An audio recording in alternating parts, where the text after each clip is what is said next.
Joining us now is Congressman Ken Buck, Republican of Colorado and member of the House Judiciary Committee. Congressman, it's really great to have you. We so appreciate your time. Yeah. I want to start with just asking you, have you had a chance to read this indictment? I have not read the whole indictment, no. What have you read, and what do you think of what you have read?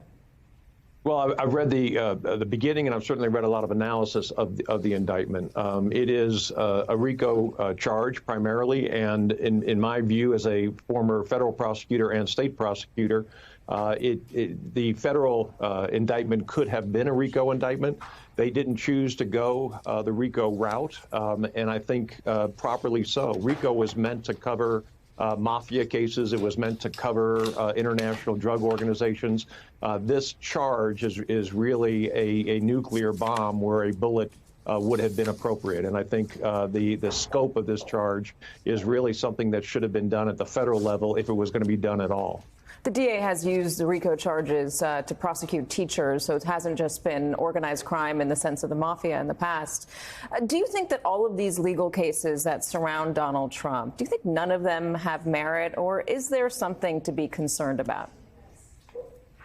No, I think there's a lot to be concerned about. Anytime a grand jury brings charges, you've got to be very concerned. I think that some of these cases are more likely to be successful. I think the case involving the classified documents is a case that has fairly straightforward elements to it. And if, in fact, the facts that are alleged are true, that's a very difficult case to defend. I think these other cases involve speech and really the president's mental state. And to say that he knew that that he had lost the election is going to be very difficult to prove. There were people around him who said that he lost. There were people around him who said that he didn't lose, that the election was stolen.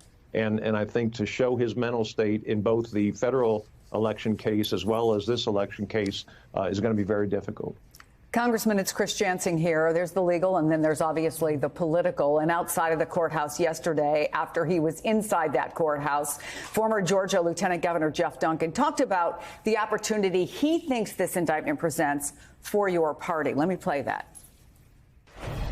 To launch into a GOP 2.0, one that focuses on policies that matter, not lies, not tweets, but policies that matter, that meet America at the kitchen table.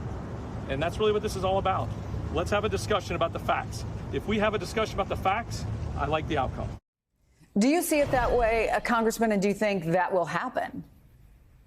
Well, I think ultimately what we as Republicans need to do if we're going to win the White House in November of 2024 is to talk about the issues that Americans care about and try to get away from the Trump indictments and really the scandalous nature of the accusations surrounding this president. We need to talk about the border. We need to talk about inflation. We need to talk about crime in the streets. Those are issues that Republicans are strong on and need to run on. So this is a really difficult distraction to try to win the White House, and especially when the leading candidate is the subject of these indictments. I'm curious, though, is that what you hear from your constituents? You know, my constituents are split right now. We have a lot of Donald Trump supporters in Colorado, and they are adamant that this president is being treated unfairly. We've got a lot of other Republicans who want to move on, who are concerned about how Joe Biden is running the country, and they want to see a change. And so really, I see a divided party at this point.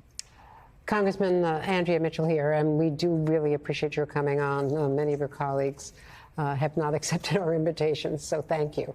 But how does the party, and particularly the candidates who will be on that stage in Milwaukee, how do they get to the issues you want to talk about, Joe Biden's record or other related issues, when Donald Trump himself is dominating the field with such a big lead and is talking constantly about 2020, and understandably because he is a defendant now under 4 indictments?